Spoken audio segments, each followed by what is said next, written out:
আল্লাহর হাবিব সাল্লাল্লাহু আলাইহি ওয়াসাল্লাম ফরমান, যে ব্যক্তি আমি রসুলের প্রতি একবার দুরূদ ও সালাম পাঠ করে, আল্লাহ পাক রব্বুল আলামিন ওই বান্দাকে 3টা মর্যাদা দান করেন।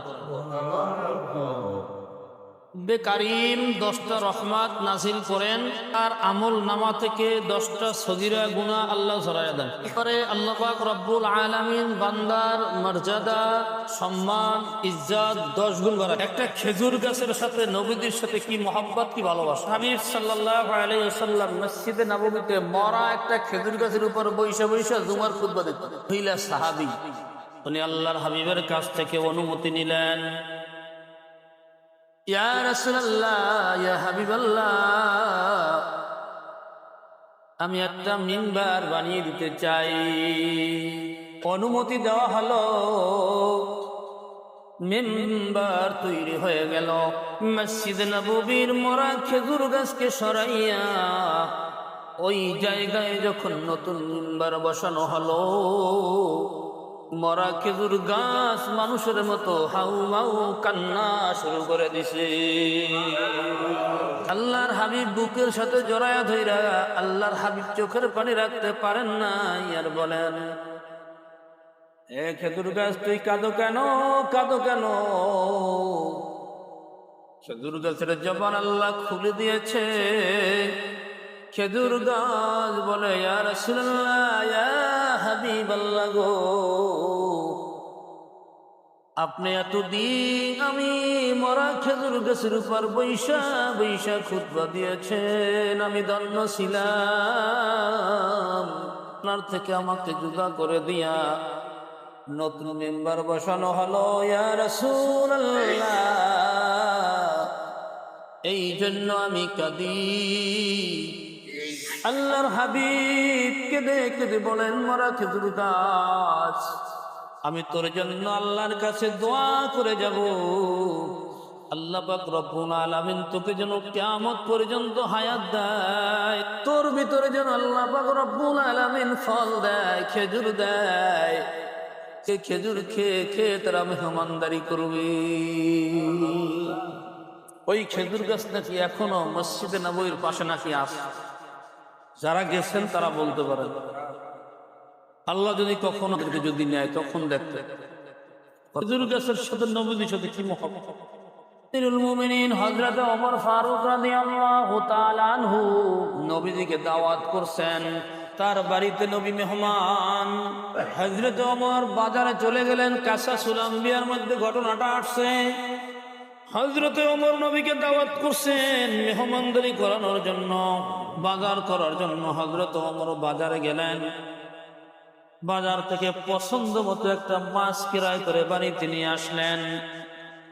আয়েশা স্ত্রীকে বলতেছেন, স্ত্রী, মাছটা রান্না করো, আমি আমার নবী আল্লাহর হাবিবকে আমার বাড়িতে নিয়ে আসার জন্য, আমি আগায়া আনার জন্য যাইতেছি। এদিকে হযরত ওমরের স্ত্রী মাছ কুটলেন, ধুইলেন, অনুমানি চুলা ধরাইলেন, কড়াইতে তৈল দিলেন, তৈল টকবক টকবক করে ফুটতেছে। আল্লাহর কি কারিশমা, বোঝা বড় দায়। ওই এক টুকরা মাছ বাজি করার জন্য তৈলের ভিতরে দেয়, সাথে সাথে চুলা বন্ধ হয়ে যায়। শত চেষ্টা করলেন, আবার চুলা ধরাইলেন, তৈল টকবক করে ফুটতেছে। আবার মাছ ভাজি করার জন্য কড়াইতে ছাড়লেন, সাথে সাথে চুলা বন্ধ হয়ে গেছে। আবার ধরাইলেন, আবার টকবক করে তৈল ফুটতেছে, মাছ দিলেন, চুলা বন্ধ হয়ে গেছে। চেষ্টার পর চেষ্টা চলতেছে, চেষ্টার পর চেষ্টা চলতেছে, রান্না করতে পারেন নাই। ইতিমধ্যে দুপুরবেলা হযরতে ওমর নবীজিকে নিয়ে তার বাড়িতে হাজির। হযরত ওমরের ঘরের মেহমান আমার নবী, খানার জন্য ঘরের ভিতরে ঢুকলেন, স্ত্রীকে বলতেছেন, খাবার দাও, নবীজি হাইসা করছে। হযরত ওমরের স্ত্রীর মুখখান মলিন, নবী আমার ঘরের মেহমান, পাক করতে পারি নাই, কি অবস্থাটা হবে? বলে, প্রাণের স্বামী, যেই মাছ আপনি আমার কাছে পাক করতে দেয়া গেছেন, এই মাছ কুটলাম, ধুইলাম, চুলা ধরাইলাম, মশলা দিয়ে সব কিছু মাইখা তৈল টকবক করে পড়তেছে। মাছ যখন কড়াইতে দেই, কড়াইতে দেওয়ার সাথে সাথে চুলা বন্ধ হয়ে যায়। ও স্বামী, শত চেষ্টা কইরাও খাবার রান্না করতে পারি নাই।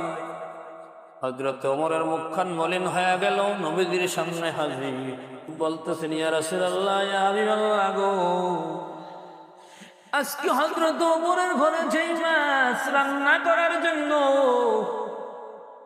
চুলা ধরাইলো, তল টকবক করে পড়তেছে, মাছ রান্না করতে পারে নাই।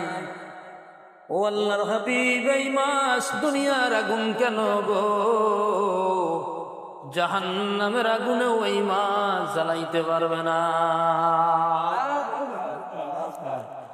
আল্লাহর হাবিব বলেন, কারণটা কি? জিবরাইল বলেন, ইয়া রাসূলুল্লাহ, ইয়া হাবিবাল্লাহ, সমুদ্র দিয়ে একটা জাহাজ যাইতেছিল, আর আপনার একজন আশেক আপনার প্রতি মহাব্বতে আশেক হইয়া দুরূদ সালাম পাঠ করতেছিল, আর এই মাছটাও আপনার আশেক দুরূদ শ্রবণ করার জন্য জাহাজের পিছু নিল।